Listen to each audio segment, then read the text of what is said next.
Infância em dor, graça em ação, aconselhamento bíblico para crianças em sofrimento. Agora pela manhã eu quero falar sobre pensamentos intrusivos e emoções descontroladas.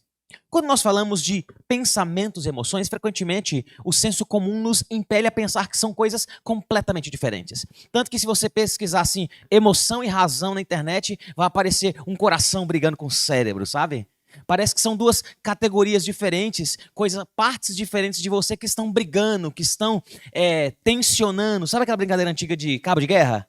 O pessoal mais old school aqui vai lembrar, né? Colocava um monte de gente de um lado, um monte de gente do outro lado e ficava puxando para ver de qual lado vencia.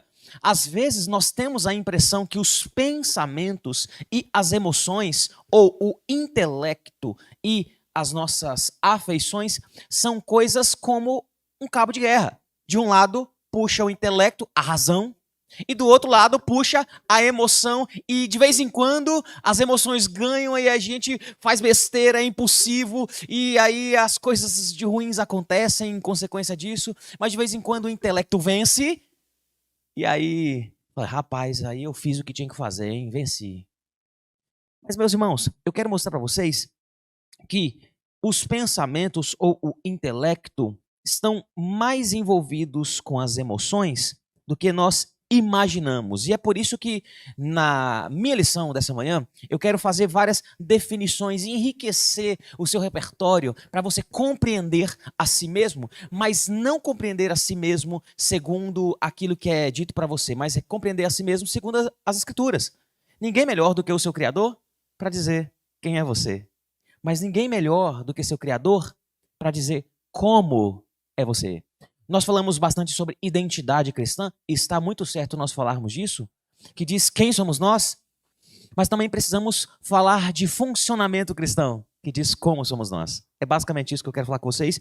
Mas deixa eu começar na primeira parte dessa aula falando o que são os pensamentos. Uma definição objetiva seria: pensamentos são expressão do coração, quer sejam bons ou ruins. Há um texto que eu tenho revisitado ao longo das minhas palestras e que cabe muito bem aqui.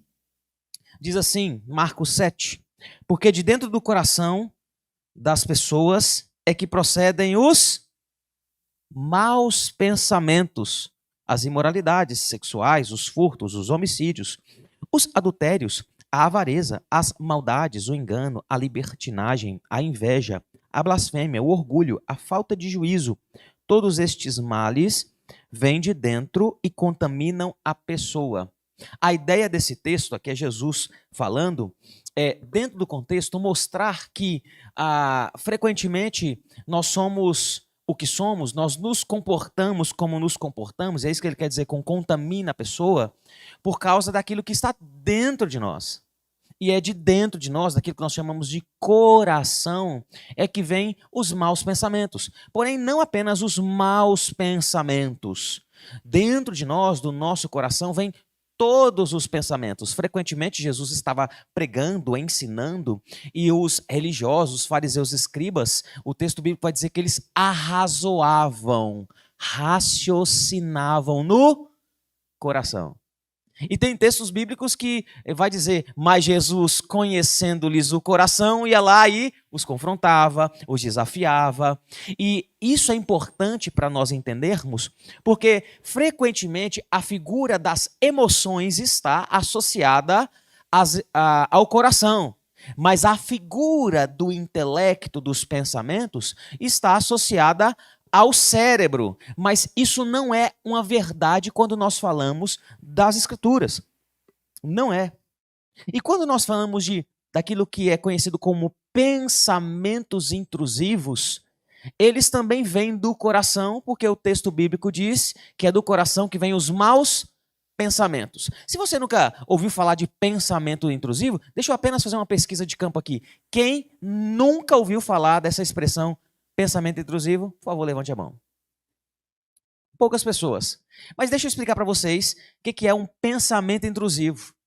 Imagine que você está viajando e nesse lugar que você está viajando é um lugar montanhoso, bonito. É um lugar que tem vários lugares altos e tem mirantes para você contemplar a paisagem de uma montanha alta. Aí você vai lá, sobe, chega na beirada do mirante, e na beirada do mirante, você chega ali na ponta, tem aquela paisagem linda, o céu, nuvens, mata, e você consegue ver a cidade de cima, coisa fantástica. Aí você olha assim para baixo e é alto. Vem um pensamento assim: pula. E se eu pular? É esse o conceito de um pensamento intruso, que aparentemente aparece de fora de você, sugerindo coisas que, em tese, não são justificáveis. Você está de férias, você está bem, você está feliz, você está cercado de beleza, mas vem o pensamento: pula. Pensamentos intrusivos, eles podem ser de qualquer natureza. Podem ser: e se eu sair e nunca mais voltar? E se eu chegar no meu trabalho, ou então você está no seu trabalho, né? Todo mundo tem desafio pode ter desafio com patrões ruins ou funcionários ruins. E aí você está enfrentando os desafios comuns e vem um pensamento: xinga ele, se revolta, quebra alguma coisa, come toda a merenda que o Ministério de Crianças deu para você de uma vez. Eu pensei. Esse seria o conceito de pensamento intrusivo. Mas na maioria das vezes que nós falamos de pensamentos intrusivos, nós não pensamos sobre a origem desses pensamentos. Eu tenho me debruçado sobre a literatura técnica daqueles que se propõem a falar desse tema. Eles discorrem bastante sobre, mas não o porquê da existência e não de onde vêm esses pensamentos. Pensamentos intrusivos, irmãos, na verdade, são formulações e proposições do coração. Eles não vêm de fora, eles não são sem contexto, porque eles não são ideias externas tentando nos convencer, mas revelações do coração buscando se expressar. A Bíblia fala que a boca fala do que está cheio o coração, não é verdade? Mas não, o seu coração não se expressa apenas em palavras, mas em pensamentos, porque é do coração totalmente depravado, desesperadamente corrupto, como diz as Escrituras, e as Escrituras chega e faz uma pergunta: quem o conhecerá? E essa pergunta é muito importante. Sabe por quê? Você acha que se conhece. Não, eu jamais faria isso. Eu jamais falaria isso. Eu jamais. Não, longe de mim, nem nunca pensei. Mas você não se conhece. Quando a Bíblia fala desesperadamente corrupto o coração, quem o conhecerá? Está dizendo que você não conhece. Somente Deus conhece. Porque o homem vê o exterior, mas Deus conhece o coração, diz as Escrituras.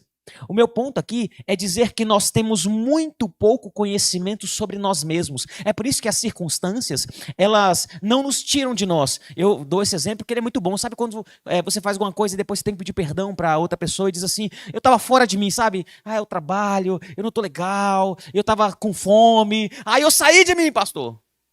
Eu já usei esse exemplo. Tem gente que fica irritado quando é privado do sono, né? Fica sem dormir e fica irritado. Eu fico irritado quando eu sou privado de comer. Se eu ficar com fome, meus irmãos, vocês vão ver que meu semblante vai mudar. Eu vou mostrar mais os dentes, mais cara de raiva, tipo cachorro raivoso. A minha esposa, ela é muito perspicaz. E logo que nós nos casamos, ela notou duas coisas. A primeira delas é que eu fico um pouco mais irritado com fome, e aí tinha vezes que ela vinha falar alguma coisa comigo, aí eu era um pouco mais seco, ríspido, daí ela perguntava: tá com fome, né? ela aprendeu a me alimentar. E eu fui descobrir isso depois de alguns anos de casado. Que sempre quando ela queria ter uma conversa um pouco mais séria comigo, ela me alimentava, meus irmãos. Eu cheguei à conclusão que ela estava me comprando com comida. E a desgraçada conseguia. Miserável. Então, quando eu vejo exemplos bíblicos, poxa, vendeu a primogenitura por um prato de lentilha. Meu Deus, eu faria a mesma coisa. Segunda coisa que ela reparou é que com fome eu sou o pior companheiro de mercado. Eu ia no mercado com fome e tudo que eu vi eu queria comprar. Falei, mas esse pacote de bolachas aqui a gente precisa. Mas esse saco gigantesco de salgadinho, não. Vamos levar 15 quilos de arroz para 2 pessoas. As compras saem sempre mais caras. Então ela aprendeu, e isso ela me falou depois também.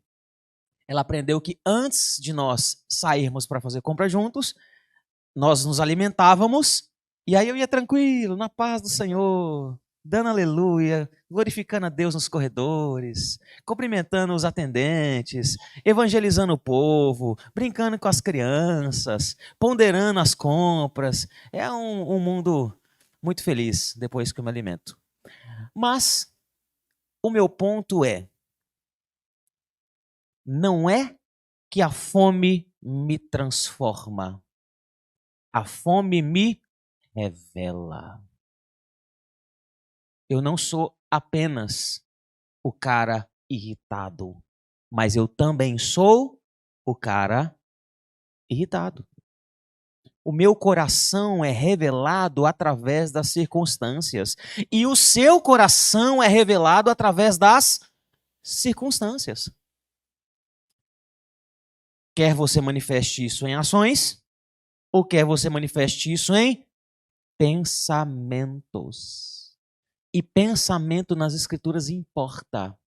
Tanto é que Jesus vai dizer que um homem adultera ou uma mulher adultera não apenas quando ele se deita com outra pessoa que não é seu cônjuge, mas quando pensa e deseja em pensamento outra pessoa que não é o seu cônjuge. Pensamentos são importantes quando nós falamos das Escrituras. É por isso que quando nós falamos de pensamentos intrusivos, nós não estamos falando de coisas externas a você. Porque tem gente que fala assim, pastor, eu acho que Satanás falou comigo para eu pular, viu? Não necessariamente. Às vezes é você mesmo falando, pula. Porque você se conhece muito menos do que julga conhecer. Só Deus conhece você. Então não tem duas partes de nós brigando, tipo mente, o cérebro contra coração. Sua mente não está batalhando para controlar seu coração. Seu coração é a origem da sua mente. Agora, por que existe pensamentos intrusivos? Como eu mencionei, porque o nosso coração é enganoso.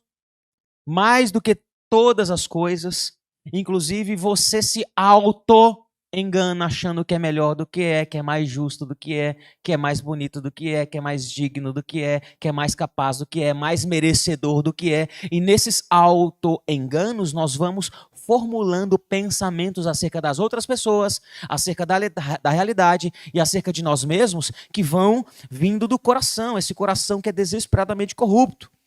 Portanto, pensamentos intrusivos são, na verdade, pensamentos corrompidos, nascidos de um coração desesperadamente corrupto.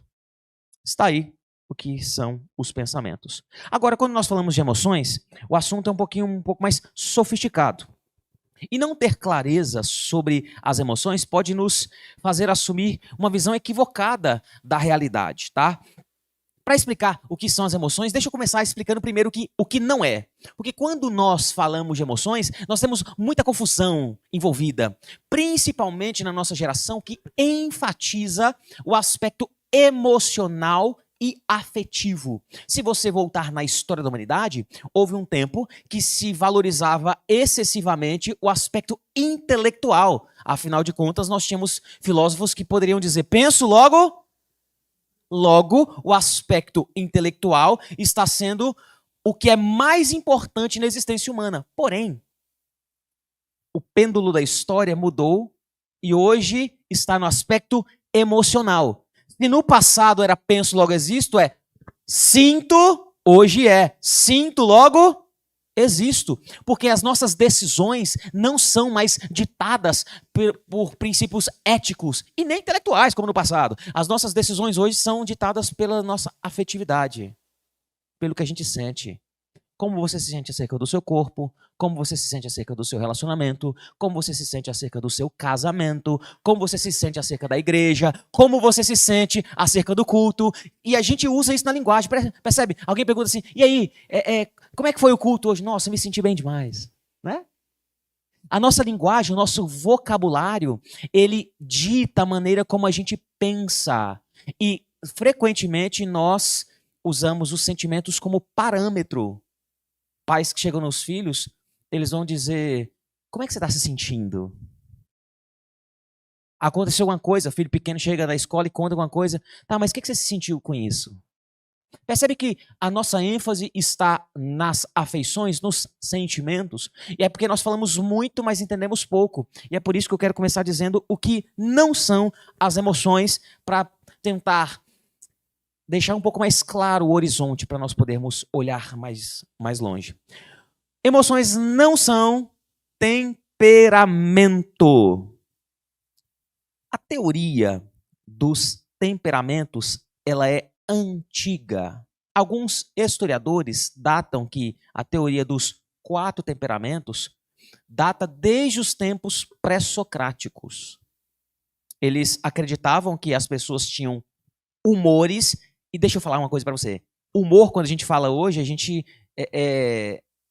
faz referência a uma condição, né, pessoal.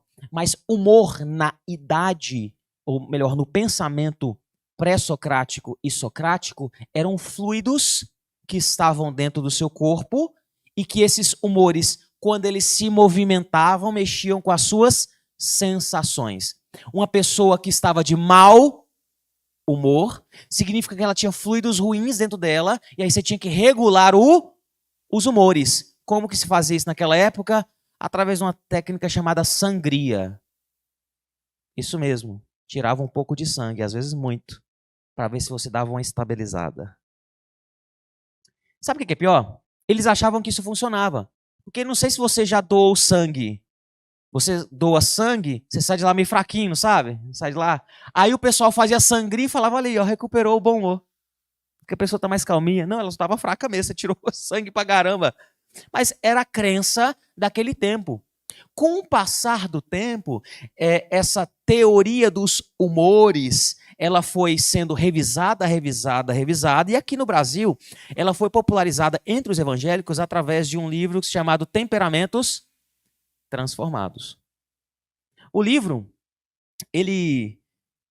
o autor, né, ele vai classificar as pessoas como possuindo 4 tipos de temperamento: sanguíneo, colérico, fleumático e melancólico. Segundo o autor, cada pessoa ou cada temperamento tem suas qualidades, seus defeitos, suas características peculiares e suas emoções mais comuns. Qual que é o problema desse livro e de sua teoria? Pelo menos 3. Tem vários problemas, meus irmãos. Mas pelo menos 3. Primeiro problema do livro é que ele lê a Bíblia de um jeito que ela não foi feita para ser lida. O autor, ele se propõe a fazer uma revisão, o Tim LaHaye, né? Deixa eu fazer um parênteses aqui. Tim LaHaye não é o único que fala sobre isso. Essa teoria dos 4 temperamentos, como ela é muito antiga, tem sempre alguém dando novas propostas e falando sobre isso. Nas redes sociais tem gente que vende curso, sabe? Curso para você descobrir o seu temperamento e aprender a se compreender melhor, tá? Qual que é o problema dessa teoria e desse livro? O autor se propõe a reler as escrituras, identificando quais são os temperamentos dos personagens bíblicos. É daí que vem a tese de que Pedro é sanguíneo, sabe? O cara é ou colérico. O cara era faca na caveira. A gente pastor, eu sou que nem Pedro mesmo. Tá? O problema é que a Bíblia não foi entregue para ser lida dessa maneira. A gente aprende no seminário que texto fora de contexto é pretexto para heresia. E se eu me aproximo do texto já com os pressupostos equivocados, eu vou enxergar coisa que não tem lá. A Bíblia é uma coleção de literaturas, meus irmãos. Eu preciso ler a poesia segundo as categorias poéticas judaicas. Eu preciso ler as narrativas segundo as categorias narrativas judaicas. Eu preciso me aproximar do texto de maneira correta. Mas se eu pressuponho que cada personagem bíblico tem um temperamento, eu vou ler a Bíblia de maneira diferente do que ela foi entregue por Deus para ser lida. E isso faz com que nós enxerguemos coisas que Deus não quer que nós enxerguemos porque não estão lá. O primeiro problema é esse. O segundo problema é que o livro, Tim LaHaye, né? No livro ele reduz toda a multiforme graça de Deus em apenas 4 categorias. E são 4 categorias que não foram dadas na Bíblia.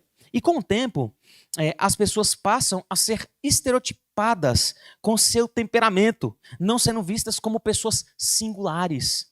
Ah, fulano é assim porque ele é melancólico mesmo, para baixo, borocochô, deixa ele. E é engraçado que quando você se identifica com uma das 4 categorias, ou um dos 4 arquétipos, você vai se tornando cada vez mais parecido, porque a identificação promove frequentemente a mimetização comportamental que nós falamos na palestra de ontem. Então não é que você é isso, mas a identificação faz você se tornar isso frequentemente. Mas veja, Deus na sua multiforme graça, Ele espalhou dons, talentos, formas, jeitos para muitas pessoas e não as categorizou de 4 formas, em 4 arquétipos. Teorias assim, como essa dos temperamentos, reduzem gente ao seu comportamento e suas emoções. O terceiro problema desse livro é que ele oferece transformação sem redenção, e talvez esse seja o mais sério. A ideia do autor é fazer com que as pessoas sejam a melhor versão de si mesmas dentro do temperamento que possuem, a partir de emoções e comportamentos corretos. Mas esse caminho não passa pela cruz. E a gente tem um desafio adicional. Se nós devemos ser parecidos com Jesus, qual era o temperamento de Jesus? E aí? Eu já ouvi gente para tentar responder isso. Não, Jesus tinha os 4 temperamentos. Ué, como assim? Se Jesus tinha os 4 temperamentos, logo a tese do autor que cada pessoa tem um temperamento, predominante pelo menos, é equivocada. Percebe como isso não se sustenta?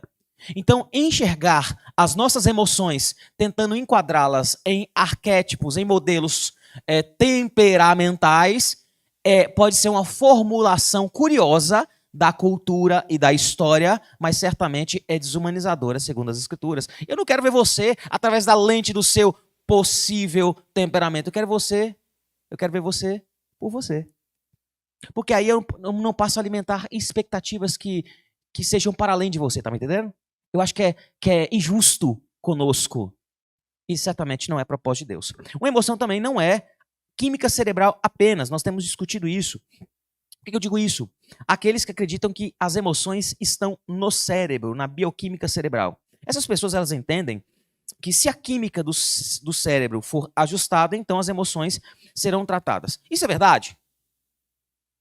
Não necessariamente, porque as emoções, elas não são questão apenas de química cerebral, embora os processos biológicos também estejam envolvidos.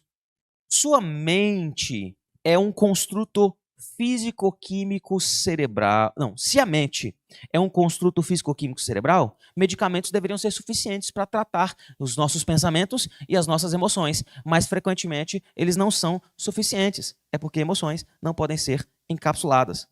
Em alguns casos, os medicamentos podem até ajudar, mas nunca resolver. Emoções não podem ser compradas no potinho. Não emoções santas e redimidas. Por exemplo, quando Paulo vai dizer em Filipenses, tenham em vocês o mesmo modo de pensar ou o mesmo modo de sentir, dependendo da tradução, que houve em Cristo Jesus. A gente pode comprar isso na farmácia? Não pode. Tá bom?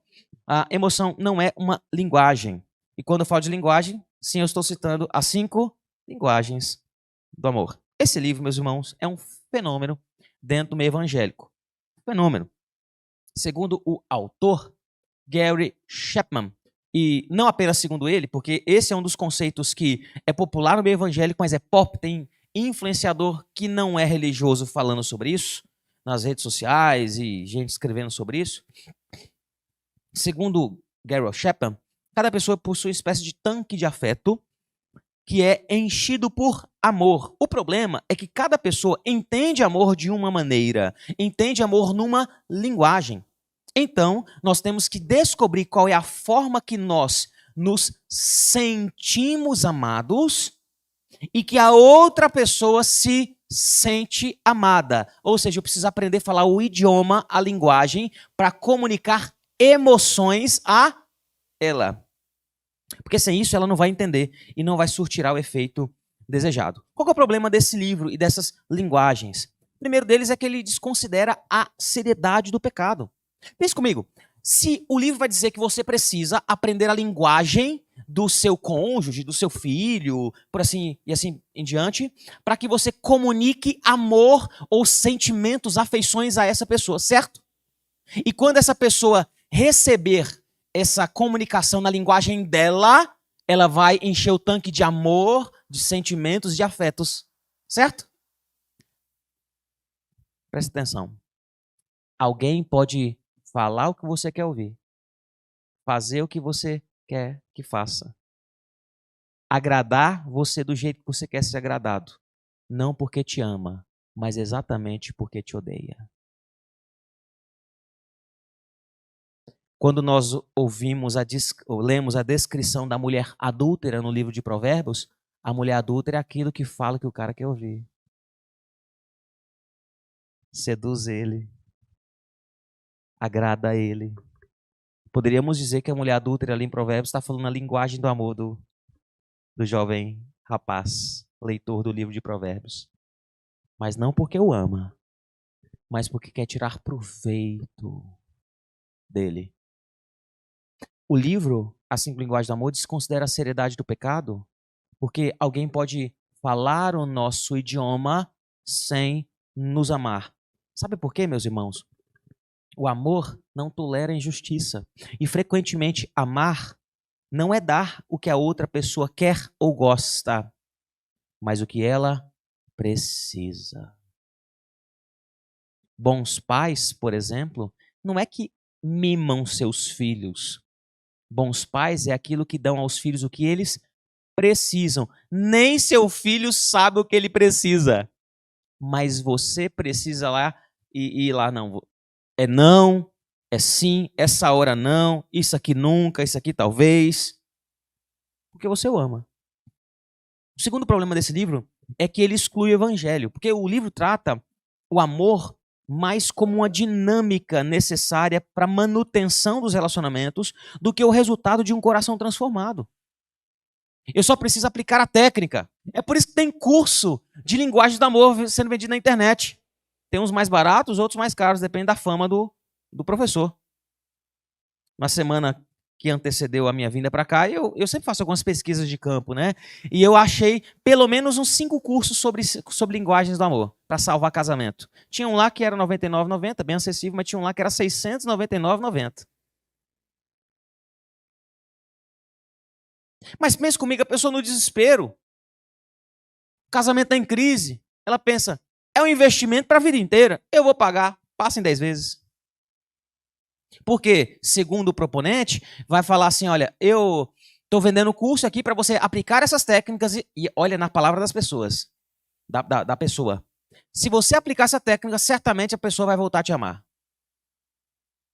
Irmãos, eu falei assim, não é possível que o livro fala exatamente isso. E eu reli o livro. Fala.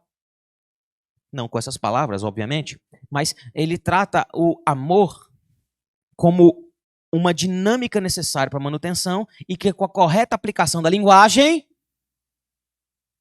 você vai comunicar amor. Mas, irmãos, o amor verdadeiro, ele precisa de um coração transformado.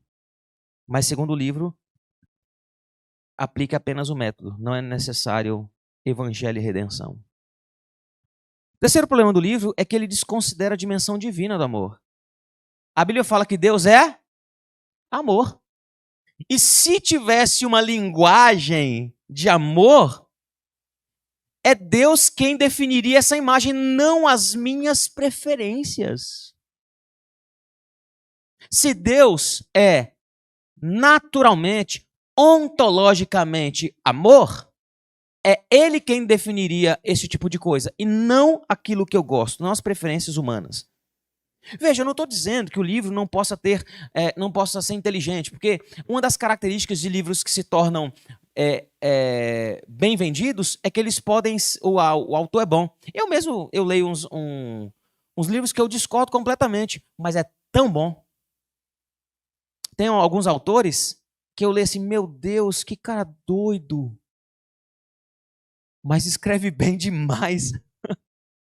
E eu não estou dizendo que o livro possa não ser, nesse aspecto, bem escrito.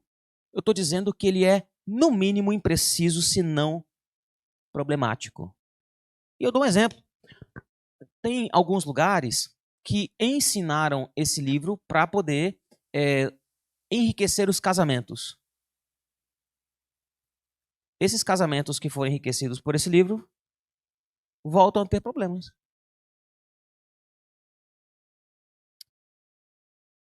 Porque o que o livro apresenta é insuficiente. Essa divisão de linguagens é pobre. E isso pode nos desviar do verdadeiro problema. Eu estou dizendo que isso pode nos doutrinar a ver as emoções conforme as nossas preferências, não conforme o criador das emoções. Porque definições confusas geram emoções confusas. As emoções humanas só ganham significado da perspectiva divina. Mas o que são as emoções? Falei que não é. Vocês se lembram o que não é? Emoções não são temperamento, não são apenas química cerebral e não são linguagem. O que são? Olha, emoções são movimentos comportamentais do coração. É uma definição teológica e eu vou explicar o porquê. Porque esses movimentos comportamentais do coração, eles são sofisticados e para explicar para você eu vou apresentar em conceitos pares. Combinado? Então, uma emoção ela é divina e humana. As emoções existem porque Deus tem afeições. Deus tem emoções. A Bíblia fala que Deus ama, que Deus se ira. A Bíblia fala que Deus se alegra. A Bíblia fala que Deus se entristece. Também fala que Deus sente compaixão. Compaixão pressupõe que Ele sente ternos afetos de misericórdia. A Bíblia também vai falar que Deus sente ciúmes. Veja que todos esses aspectos que nós julgamos ser bem humanos, na verdade, são divinos e por isso que nós herdamos. Porque somos feitos, como diz Gênesis 1:27, à imagem e semelhança de Deus. Isso significa, traz algumas implicações, presta atenção nisso. Isso significa que apenas seres humanos têm emoções. Animais não têm. Aí você fala, não, pastor, meu doguinho me ama. Ele não vê a hora de eu chegar em casa. Quando eu chego, faz uma festa, late para a vizinhança inteira, lambe a minha cara, meu ouvido, meu cabelo, meu óculos. Ele me ama sim. Mas você já parou para pensar que, primeiro, como ele não é feito à imagem e semelhança de Deus, ele não tem as emoções humanas. Ponto. Porque você é a imagem e semelhança de Deus, humanos são. Segundo, ele pode estar refletindo o instinto dele. E terceiro, você é ser humano, certo? Você tem a capacidade de sentir? Tem ou não tem? Tem. Você tem a capacidade de amar? Tem ou não tem? Tem. E se você, que tem a capacidade de sentir e amar, está olhando para o instinto do cachorro e interpretando ele, as ações dele, pelas categorias humanas, e achar que ele está te amando? Ele não te ama, mas você ama ele. Porque você tem a capacidade de amar, mas ele não. E eu dou o exemplo do cachorro porque gato não ama ninguém. Se você tem gato, você sabe, ele que te possui. Ele é seu dono. Eu já tentei ter um gato, mas ele é muito snob pra mim. Recentemente a gente mora num condomínio, lá em Dayatuba, e lá os animais meio que ficam soltos lá porque faz parte da comunidade, né? E eu acho que um gato me adotou. Porque eu comecei a chegar em casa e esse gato tava lá no gramado da frente. Aí primeiro ele me viu e fugiu. Depois, ele começou a me ver e ficar. Agora, eu chego em casa, ele está na porta da minha casa, como um porteiro, para ver se me autoriza a entrar na minha residência. Eu passei a fechar a janela, vai que ele entra. Então, eu acho que eu fui adotado, viu? Parabéns para mim. Retomando o meu ponto aqui. Irmãos, apenas seres humanos têm emoções. Os animais seguem seus instintos e nós é que atribuímos humanidade a eles. Mas não que eles sejam humanos. É que nós, como seres humanos, não conseguimos deixar de enxergar humanidade nas coisas. Por que a gente vai fazer um desenho para criança, a gente fala que coloca um desenho de um chapéu que fala, de objetos que ganham características humanas? Porque nós somos humanos. Se nós sentimos, nós atribuímos sentimento às coisas. É por isso que, quando você dá nome a um objeto, ele não é só um objeto. É o objeto. Eu lembro que eu era adolescente e eu ganhei meu primeiro violão. Eu não sei porquê, meus irmãos, eu tive a ideia de comprar um violão vermelho. Coisas da adolescência. Na época eu achava lindo, hoje eu acho horrível. Mas eu dei o nome dele de Bola de Fogo.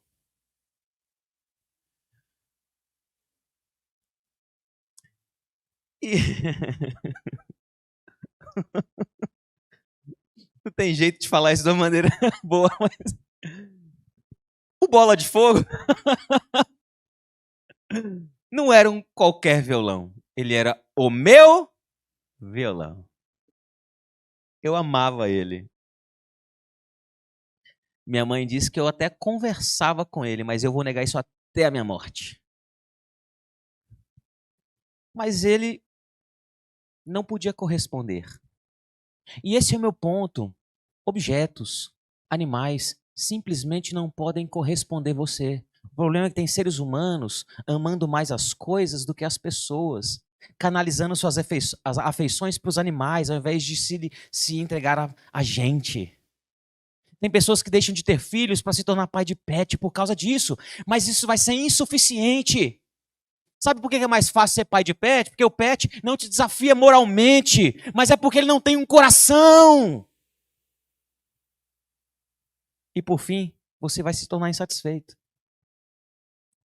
Pensar nisso também significa que as emoções não são ruins em si mesmas. Deus criou as emoções. E quando ele criou a humanidade, ele viu tudo, inclusive as emoções, e disse que era muito bom. Agora, o pecado deturpou as emoções, nos fazendo ter motivações ruins e direcioná-las de forma devastadora. E é por isso que aqui fica um alerta. Há pessoas que demonizam aquilo que Deus abençoou. Não somos chamados para abandonar as emoções, mas para abraçar a redenção das afeições. Porque uma emoção é tanto divina quanto humana, é um aspecto antropológico. Mas emoções são tanto pessoais quanto comunitárias. Pessoal, porque em uma certa dimensão, só você sente o que você sente. Davi, quando ele escreve o Salmo 23, que é um salmo bem pessoal, ele vai dizer, ainda que eu ande pelo vale da sombra da morte, não temerei mal nenhum, porque tu estás comigo. Tá vendo o aspecto de pessoalidade? Em certo sentido, o peso que você leva, ninguém mais carrega. O vale que você trilha, ninguém mais anda. As lágrimas que você chora, ninguém mais pranteia. Porém, é exatamente pelas emoções serem uma expressão humana, antropológica, que elas se manifestam comunitariamente. Paulo, querendo expressar isso, ele vai dizer, vamos ler juntos? Alegrem-se. Emoções, meus irmãos, ganham sentido quando compartilhadas para o bem e para o mal. Por que eu estou dizendo isso? Porque frequentemente, quando você se sente emocionalmente desconectado de um grupo, você vai procurar outro grupo que faça você se sentir mais pertencente. É comum que pessoas em estados tanto de euforia extrema quanto de depressão absoluta, elas queiram se aproximar de pessoas que são semelhantes a elas emocionalmente. Mas o que Paulo está nos ensinando é que há pedagogia, há ensino no contraste. Porque se você está triste, você precisa do contraste da alegria dos outros para que você não se afunde no seu universo de depressão.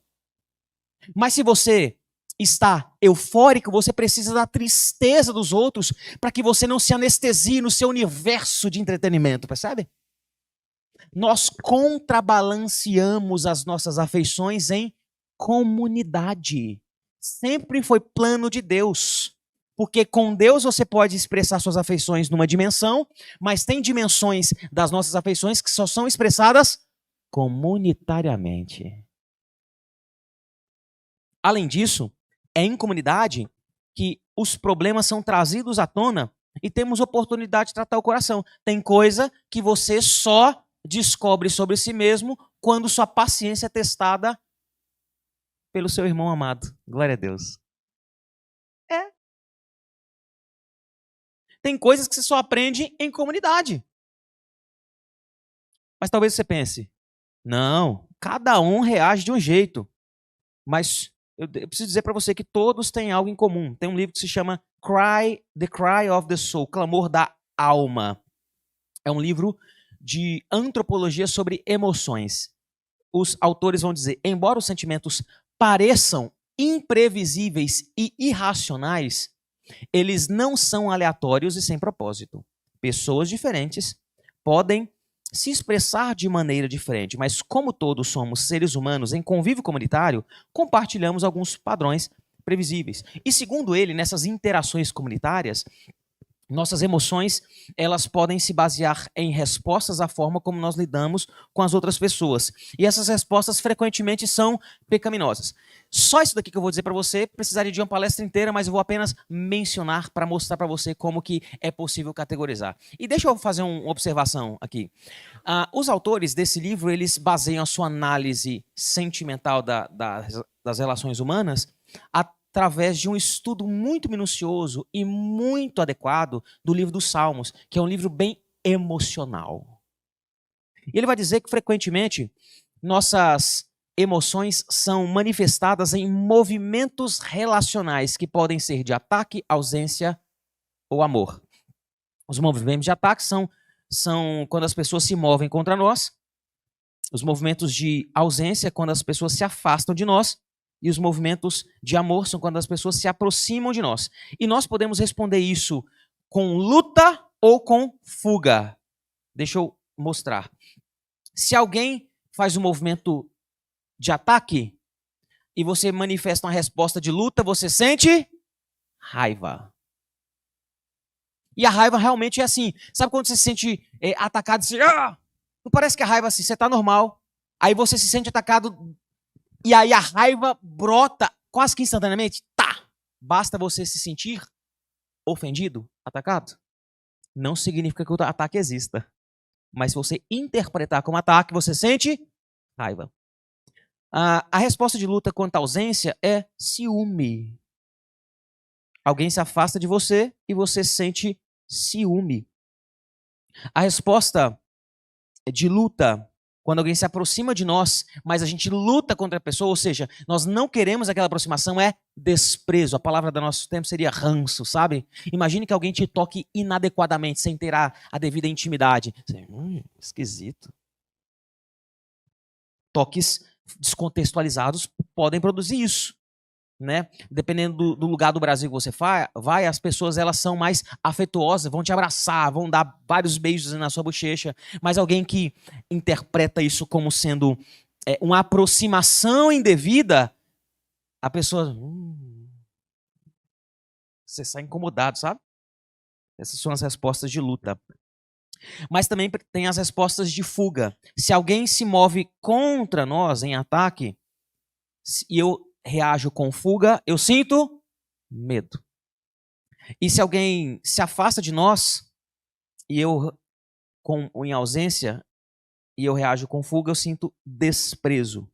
E se alguém se aproxima de nós com amor e eu reajo em fuga, eu sinto vergonha. Veja que isso aqui está lá em Gênesis 3. Por exemplo, a humanidade comeu do fruto proibido e fugiu, se escondeu de Deus. Deus aparece no jardim pela viração do dia. O que eles fazem? Eles sentem vergonha e se escondem. É a reação de fuga. Deus se aproximou de nós com amor, mas nós fugimos porque sentimos vergonha. E o próprio Adão fala isso. Tivemos vergonha e nos escondemos. Embora essas respostas possam ser pecaminosas, elas mostram aquilo que está no nosso coração, mas sempre em contexto comunitário, porque Deus usa a comunidade tanto para nos desafiar quanto para nos tratar. Emoções são pessoais, mas não exclusivas. Elas foram dadas para nos ligar uns aos outros, do mesmo jeito que estamos ligados a Deus, pelo seu amor. Além disso, as emoções podem ser objetivas e subjetivas, o aspecto psicológico. A emoção ela é objetiva porque ela existe, tá? Não é frescura, como algumas pessoas podem dizer. Não estou dizendo que todas as emoções são legítimas, estou falando que elas existem. Estou falando que todas as emoções são corretas, estou falando que elas existem. Elas são reais, você realmente as experimenta. Mas, por outro lado, elas também são subjetivas, porque a nossa compreensão sobre o que nós sentimos pode estar equivocada. Emoções, meus irmãos, não foram feitas para serem sentidas ou compreendidas sem filtro, sem mediador. Porque se nós não tivermos mediação, nós vamos cada vez nos afundar em nós mesmos. Para o bem ou para o mal. Se sentindo bem ou se sentindo mal. Mas o isolamento pode nos levar a uma interpretação equivocada. Por isso que emoções não podem ser compreendidas apenas de dentro para fora, tampouco de fora para dentro. Somente de cima para baixo, de Deus para os homens. Tem um livro que eu li o ano passado. A tradução dele é Não Siga Seu Coração, um livro sobre os 10 mandamentos. Um dos melhores que eu li no ano de 2024. Então, a parte que ele vai falar sobre isso, ele vai dizer que nossos corações são hesitantes. Então, melhor seguir o coração de alguém que é inabalável em seu compromisso amoroso conosco. Está falando de Jesus aqui. Está falando que se o seu coração lhe diz que você é um desperdício de espaço patético e esquecido por Deus, condenado para sempre a uma noite escura e eterna da alma, então não siga o seu coração. Suas emoções não são a verdade do Evangelho. O que você sente, meu irmão e irmã, não é a verdade do Evangelho. O que Deus diz sobre você é infinitamente mais confiável e esperançoso. Deus não sofre de distorções cognitivas. Então leve-o muito mais a sério do que seu próprio coração. A palavra de Deus permanecerá para sempre. Seus sentimentos depressivos ou ansiosos, não. Não siga seu coração. Por fim, uma emoção ela é tanto fisiológica quanto espiritual, que eu chamo de união psicossomática. Eu já falei, repito. União psicossomática é a compreensão que nós somos um todo integrado, não apenas parte espiritual, nem apenas parte material e não apenas parte espiritual junto com parte material, mas é nós nos vermos como um todo integrado, uma união de psique, que é alma em grego, com soma, que é corpo em grego.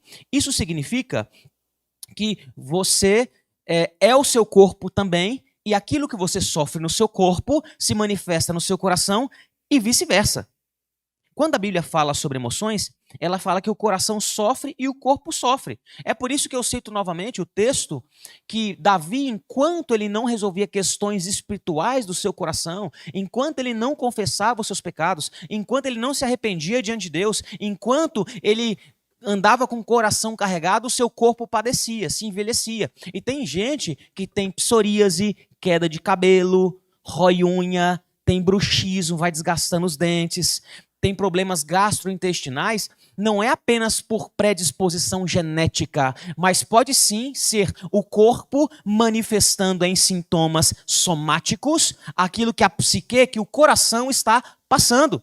Tem doença que é produto de problemas espirituais. Paulo vai falar isso quando ele escreve a igreja de Corinto, vai falar assim, ó, tem gente que está participando assim inadequadamente, por isso está morrendo.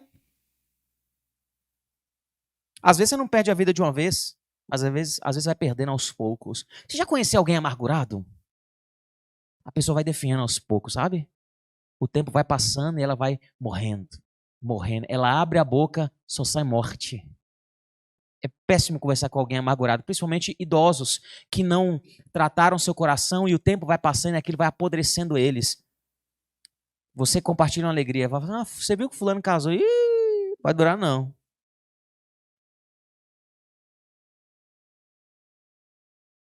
Fulano está se batizando, será? Acho que não é crente não. Amargura, percebe?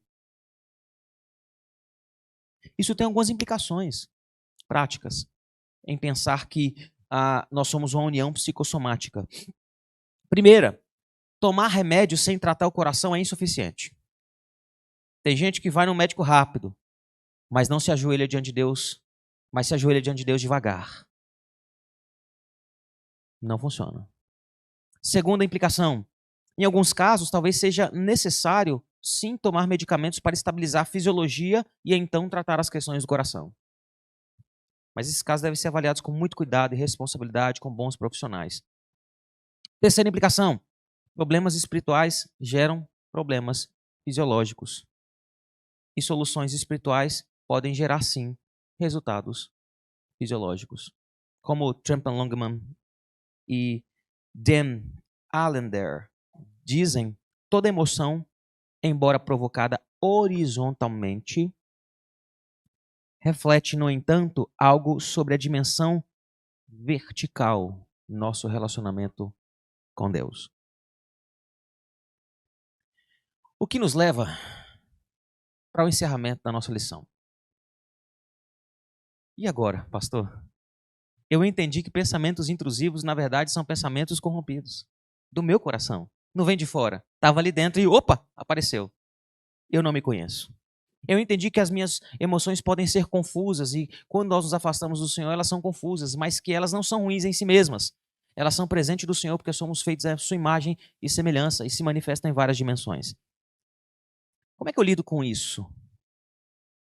Irmãos, primeiro passo, eu poderia falar extensamente sobre isso. Nós precisaríamos de uma conferência só sobre emoções. Mas eu quero que você saia daqui com um repertório, algo para enxergar tudo de maneira diferente. É por isso que nesse terceiro momento nós vamos falar sobre o que a cosmovisão faz sobre os nossos pensamentos e sobre as nossas afeições, nossas emoções, tá bom?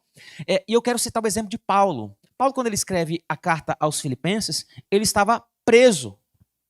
E aí, ele manda um relatório, olha, Filipenses 1, versículo 12. Quero ainda, irmãos, que saibam que as coisas que me aconteceram...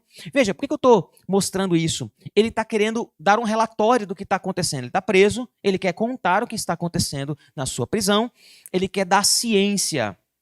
E veja, Paulo não é uma pessoa que levou uma vida muito pacata, tá bom? No final do ministério dele, ele tem uma lista extensa de coisas que aconteceram com ele. Deixa eu lembrar vocês, ele foi perseguido em Damasco, rejeitado em Jerusalém. Deus manda Paulo embora de Jerusalém. Ser mandado embora por Deus aí é puxado, hein? Ele foi esquecido em Tarso por 10 anos. Ele viveu na sombra de Barnabé. Ele foi arrastado como morto em Listra. Ele foi impedido por Deus. Ele foi açoitado e preso em Filipos. Ele foi expulso de Tessalônica e Bereia. Ele foi chamado de ignorante e impostor. Ele foi preso em Jerusalém, acusado em Cesareia. Ele experimentou um naufrágio em direção a Roma e até mordido por cobra ele foi em Malta. O que me chama a minha atenção é que depois de sempre sofrer muitas coisas, como ele estava sofrendo prisão em Roma, enquanto ele escreve a carta aos Filipenses, Paulo ele não se entregou às duas reações comuns que nós experimentamos diante das dificuldades, que é, de um lado, a apatia e do outro lado, a amargura que eu mencionei. E deixa eu me aprofundar um pouco sobre essas duas respostas, tanto emocionais, mas também cognitivas aos problemas. A amargura, ela reage com ressentimento ao sofrimento. A amargura acha que é injustiça, e ressentir é aquela pessoa que sente e vai ruminando, ela nunca engole, só ressentindo, revivendo. Agora a apatia, ela não reage, nem sente diante do sofrimento. A amargura é uma dor que fermenta em rancor. Não sei se você já... eu cresci na roça até determinada idade, e uma das coisas que nós fazíamos lá era leite condensado. Então pegava-se o leite, colocava numa espécie de caldeirão lá, e aí colocava o fogo baixo e começava a fermentar o leite e mexer. Meus irmãos, levava umas 12 horas mexendo nesse caldeirão. Mas com o tempo, o caldeirão, o leite que era volumoso, ele vai abaixando, reduzindo, até ele ficar cada vez mais doce. E até, eventualmente, pode até virar doce de leite. Só que a amargura, quanto mais você fermenta, não fica mais doce, fica mais amargo. Mais venenoso. Quanto mais você pensa, pior fica. Seus pensamentos vão alimentando as suas afeições, suas sensações. Agora, a apatia é indiferença. Como que isso se manifesta? Aquela pessoa que chega em você, não, já cansei de falar, não, faz o que você quiser. Apatia. Igualmente ruim.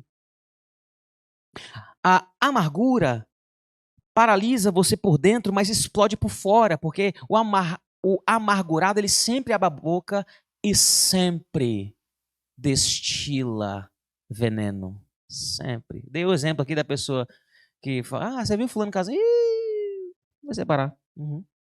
Ninguém fica casado, não. O amargurado não tem esperança.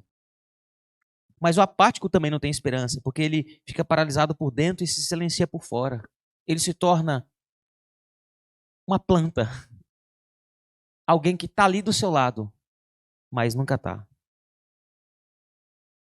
Mas Paulo, quando ele vai falar da sua situação de prisão, ele não é nem amargo e nem apático. Ele não se preocupa apenas em descrever o que estava passando, mas ele também interpreta o que ele estava passando. Ele informa, mas também explica. Ao invés de dizer estou preso, ele afirma quero ainda que os irmãos saibam que as coisas que me aconteceram têm contribuído para o progresso do evangelho. Perceberam que Paulo não olha para a sua condição apenas, ele interpreta a sua condição e encontra propósito. Por que eu estou falando isso? Frequentemente os nossos pensamentos e sentimentos acerca da nossa condição, eles são uma interpretação errada. Eu vou dar um exemplo para você. Você já tentou visitar alguém que recebeu um diagnóstico recente? A pessoa vai narrar para você o processo até descobrir o diagnóstico, depois vai compartilhar com você as descobertas recentes sobre o quadro e a doença que ela foi diagnosticada.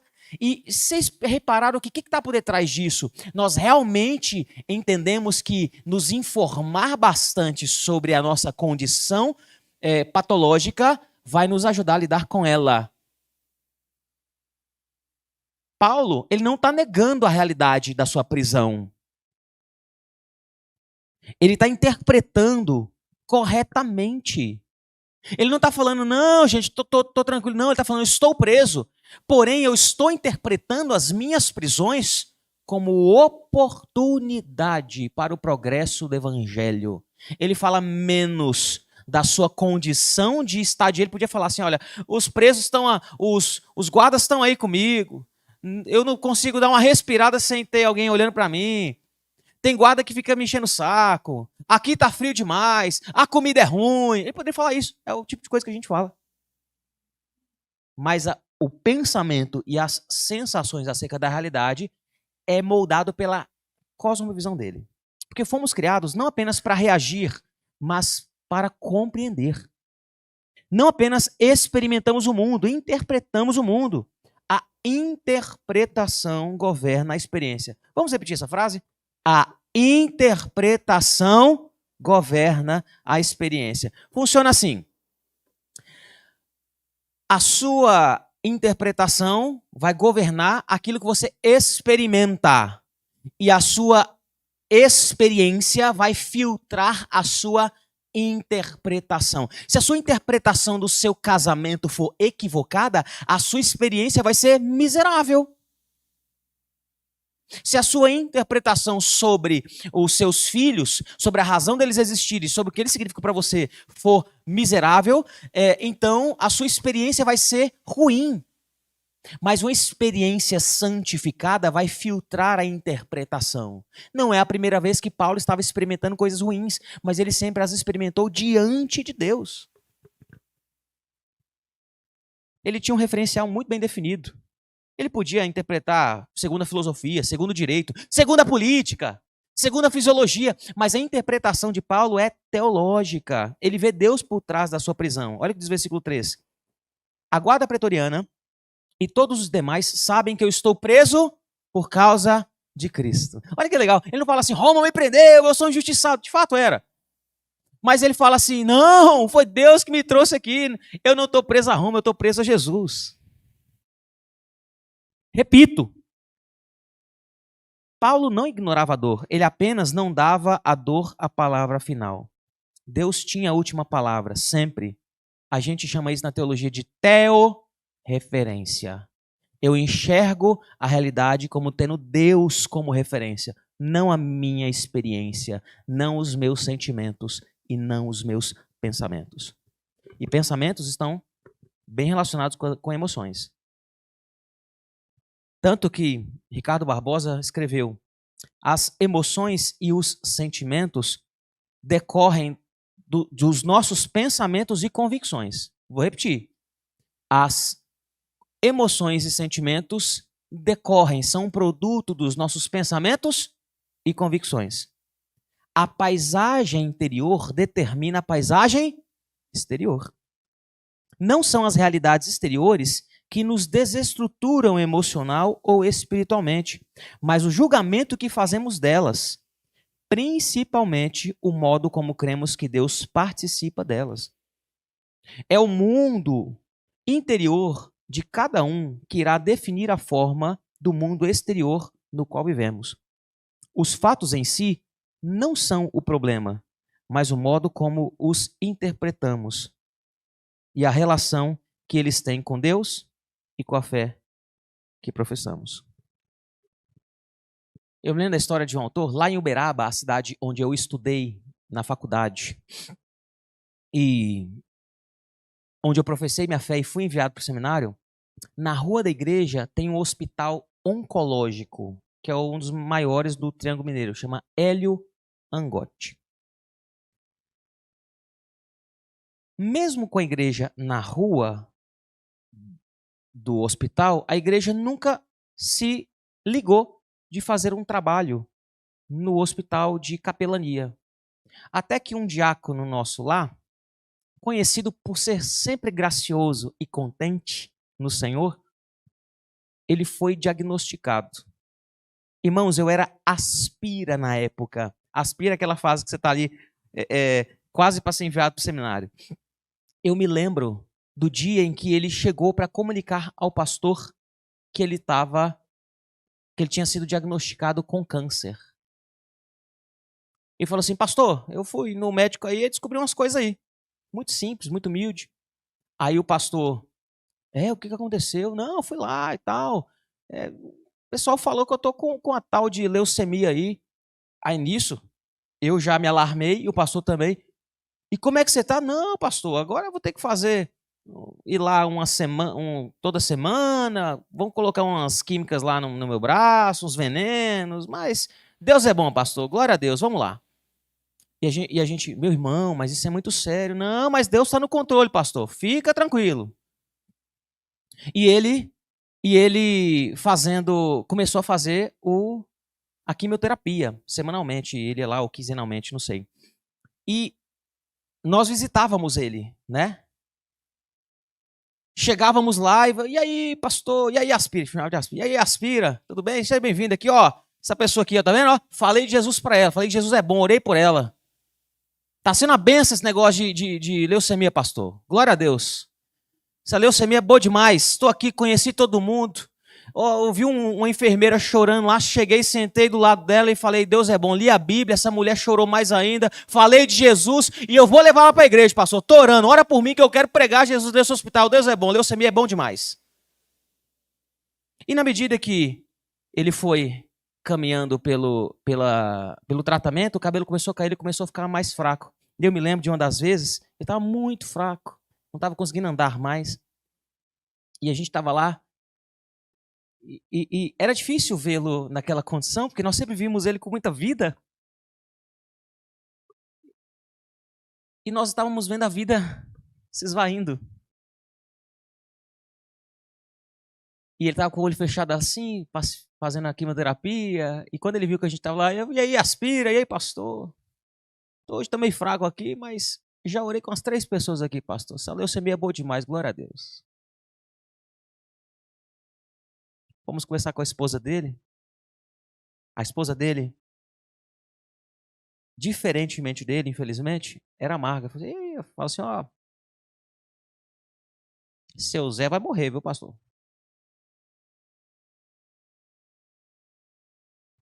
E esse irmão ficou acamado.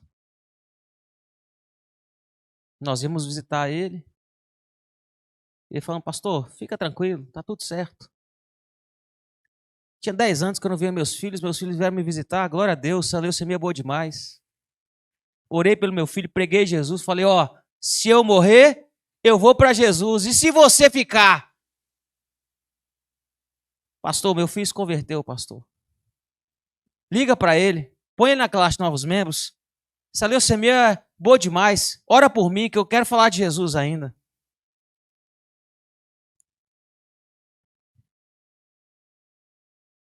Milagrosamente, seu Zé começou a responder o tratamento, levantou da cama, voltou no hospital e continuou indo lá semanalmente. E ele falava a mesma coisa. Eu tive leucemia e foi bom demais. Deus é bom demais. Eu nunca pensei em pisar nesse hospital. Agora eu venho aqui toda semana, tenho um monte de amigos. Jesus está sendo proclamado, a glória de Deus vai melhorar. Deus é bom demais, pastor. 2 anos depois, a esposa dele faleceu.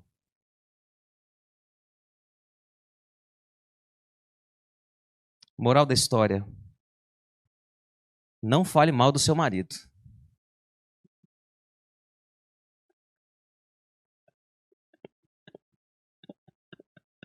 Não pragueje seu marido. Senão Deus te leva.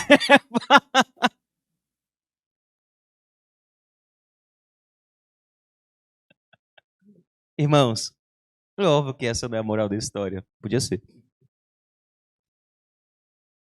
Esse irmão,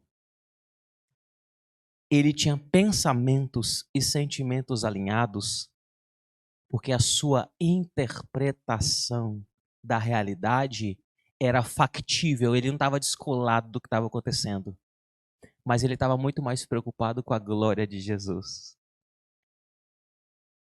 Eu ainda me lembro do dia que o filho, afastado há 10 anos, foi batizado. Esse homem estava contente.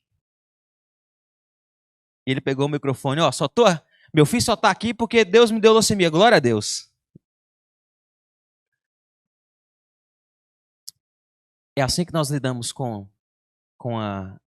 com os pensamentos e com as nossas emoções, com a correta interpretação da realidade. Porque a fé não ignora os fatos, ela os interpreta com os olhos que veem o Rei Jesus. Vamos orar. Pai bondoso, obrigado, porque no Senhor nós temos afeições e até pensamentos santificados. É verdade que nós estamos caminhando e é desafiador para nós, Deus. Frequentemente nós pensamos o que não deveríamos, nós sentimos o que não deveríamos. O nosso coração é enganoso, Senhor. É por isso que nós precisamos desesperadamente do Senhor, do Teu Espírito. Então, Deus, venha nos santificar. Visita-nos, Senhor, com a graça do Teu poder. Dá-nos afeições renovadas. E através desses corações renovados, ajuda-nos, Senhor, a enxergar a realidade como sendo presente do Senhor, apesar das circunstâncias, para que a nossa vida seja sobre o Senhor, para a glória do Senhor, sobre o nome de Jesus sendo proclamado e não sobre como nós nos sentimos, Deus. Livra-nos de nós mesmos, Senhor. Mas dá-nos, Deus, a graça de nesse mundo de tristezas, psicopatologias, doenças, pensamentos desajustados, emoções desreguladas, nós sermos um povo que ainda se preocupa com a glória do Senhor e que, apesar das circunstâncias, às vezes com lágrimas nos olhos, nós colocamos um sorriso no olho e diz: apesar de tudo o que está acontecendo, o reino do Senhor está avançando. Usa a nossa vida para isso, Senhor.